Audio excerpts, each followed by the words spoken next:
Hi guys, I'm Snowden, the fat loss and performance coach here at Meta. How you doing, folks? So today's video is on sexying up your squats, okay? If you're looking to lift more weight in the long run, then it makes more sense to be able to be more mobile and be able to recruit more muscle fibres in all the joints and in the muscles in the body, okay?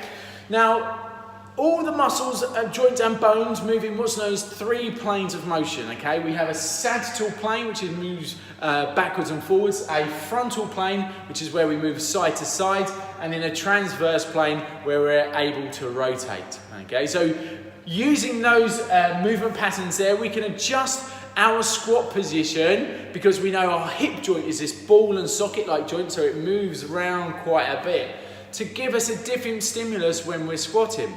Now, if we're recording this, okay, I can record a normal squat pattern, which we might know as like the hip shoulder width apart, hip width apart, feet hip width apart, beg your pardon, as an X, X, X, okay? So that would be my neutral position, like so.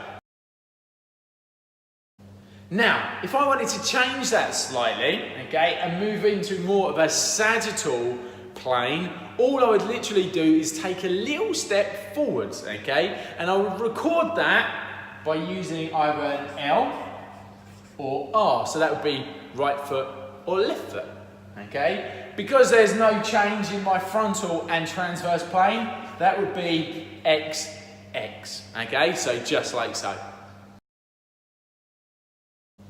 Now, if I wanted to change my frontal plane, i.e. lateral plane, going out away and close to the body, okay, I can initial that with a wide or a narrow, WN, okay, and then depending on how wide or how narrow, I could do 0, 1, 2, 3, 4, okay, so just like this.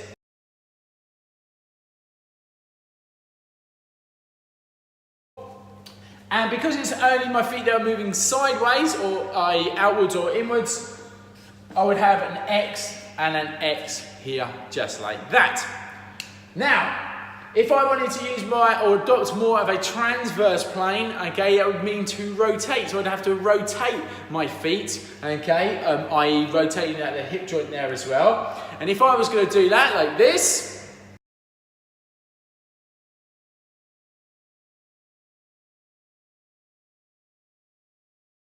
then that would be recorded like this, X, X, and either internally rotated or externally rotated.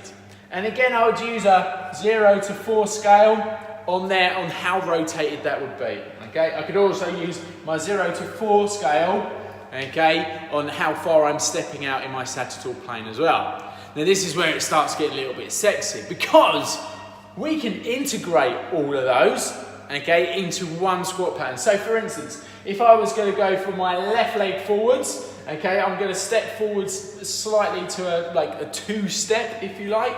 I could even go narrow as well, a nice narrow stride. And let's say I'm going to go for a fairly narrow stride, so a 1.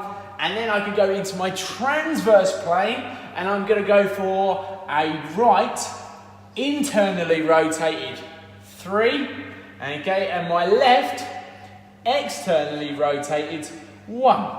That would look something like this.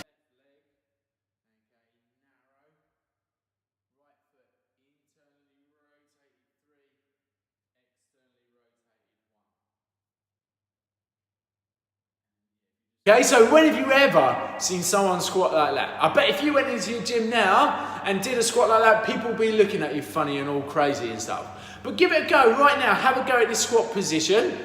Okay, do about 10 reps of those. Tell me if that burns, and 2, when you stand up out of that after you shake your leg out, whether you feel a little bit more mobile in the hips, knee and ankle. I wonder. Anyway, have a go at that, guys. Obviously, without tons of weight on your back, but just body weight, you should be able to do it fine within ranges of motion that are comfortable for you and safely, and obviously. But see how you get on with that, just even before you do some squats. See if you feel more mobile and stronger as you perform your movement. Hope that's helped out, guys. Keep it real.